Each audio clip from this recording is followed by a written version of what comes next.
And when it comes to tropical weather, the rest of the summer, the hurricane season is just getting into its peak right now. And the National Hurricane Center forecasters are calling for above normal activity in the Atlantic this year. The National Oceanic and Atmospheric Administration updated its seasonal forecast, increasing their prediction to a 60% chance of 14 to 21 named tropical systems with winds 39 miles per hour or higher. There have already been 5 named storms this season. Only one, Hurricane Don, has officially reached hurricane intensity.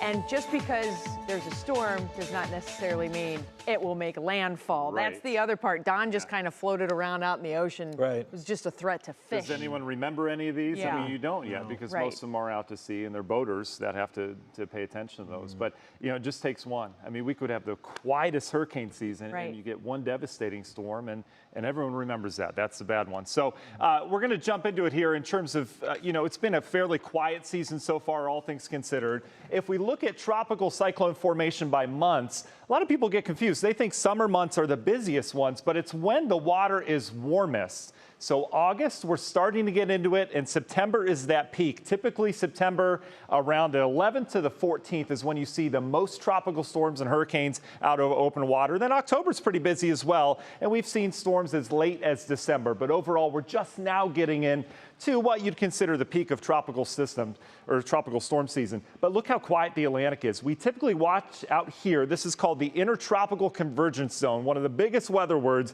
and that's where this flow of storm systems are. And it's been very quiet. Why has it been quiet? Well, we've got more Saharan dust. We talked about this several weeks ago. Basically, dust blows off of Africa and it helps suppress storm development. We've got a lot of warm water out over the Atlantic, that's for sure. But the other thing kind of playing in, you can see the forecasts over the next week or so. Yeah, we get some action along the intertropical convergence zone, but these blue areas on here, that's shear. There's also been a lot of shear, which helps to disrupt these storm systems.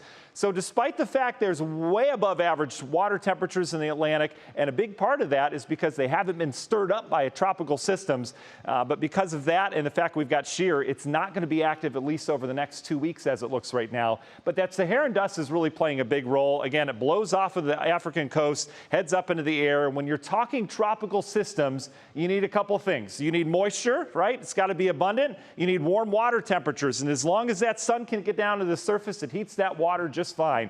But when you blow Saharan dust in there, well, that sunlight doesn't quite make it down as strong as it was. So water temperatures can be a little bit cooler. And then the other thing is you kind of lose that moisture. So we'll continue to keep an eye on that. Why do we care about tropical systems here in northeast Ohio?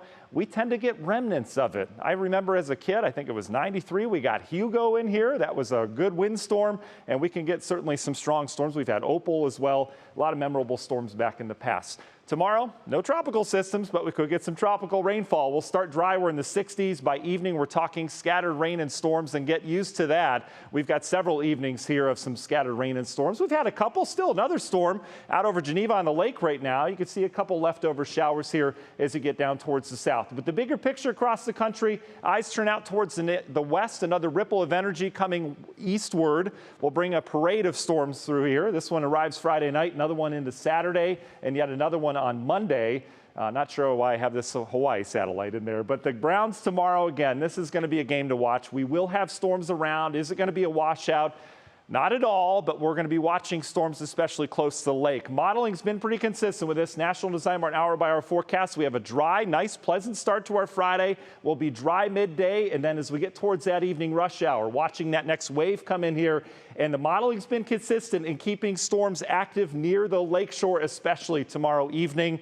Some of those could be on the stronger side. We'll dry things out on Saturday to start. Saturday midday looks good and hot. Notice that couple maybe 90-degree temperatures showing up. It's going to be hot and humid, and then we're going to spark more storms during the afternoon and evening. Again, not a washout Saturday, but we'll have to keep an eye on that afternoon evening time frame for some developing storms. Hey, we go dry on Sunday, and the rain's back on Monday and Tuesday. This is going to put a damper on the Perseid meteor shower. That's a big event, peaking Friday, Saturday, and Sunday night. We're expecting 70 to 100 per hour. The good news this year, the moon is in waning crescent phase, so that means we'll be able to see. So a good event Friday, Saturday night. We'll have some clouds around, though. Again, I mentioned that parade of storm systems out towards the north. We'll be watching our next one move in here on Monday. Some of those storms could be on the severe side. Behind that, we get less humid air. Union Home Mortgage 10-day forecast. After that, we dry things out temporarily next week, and then we're right back up into the 80s with more storms later next week.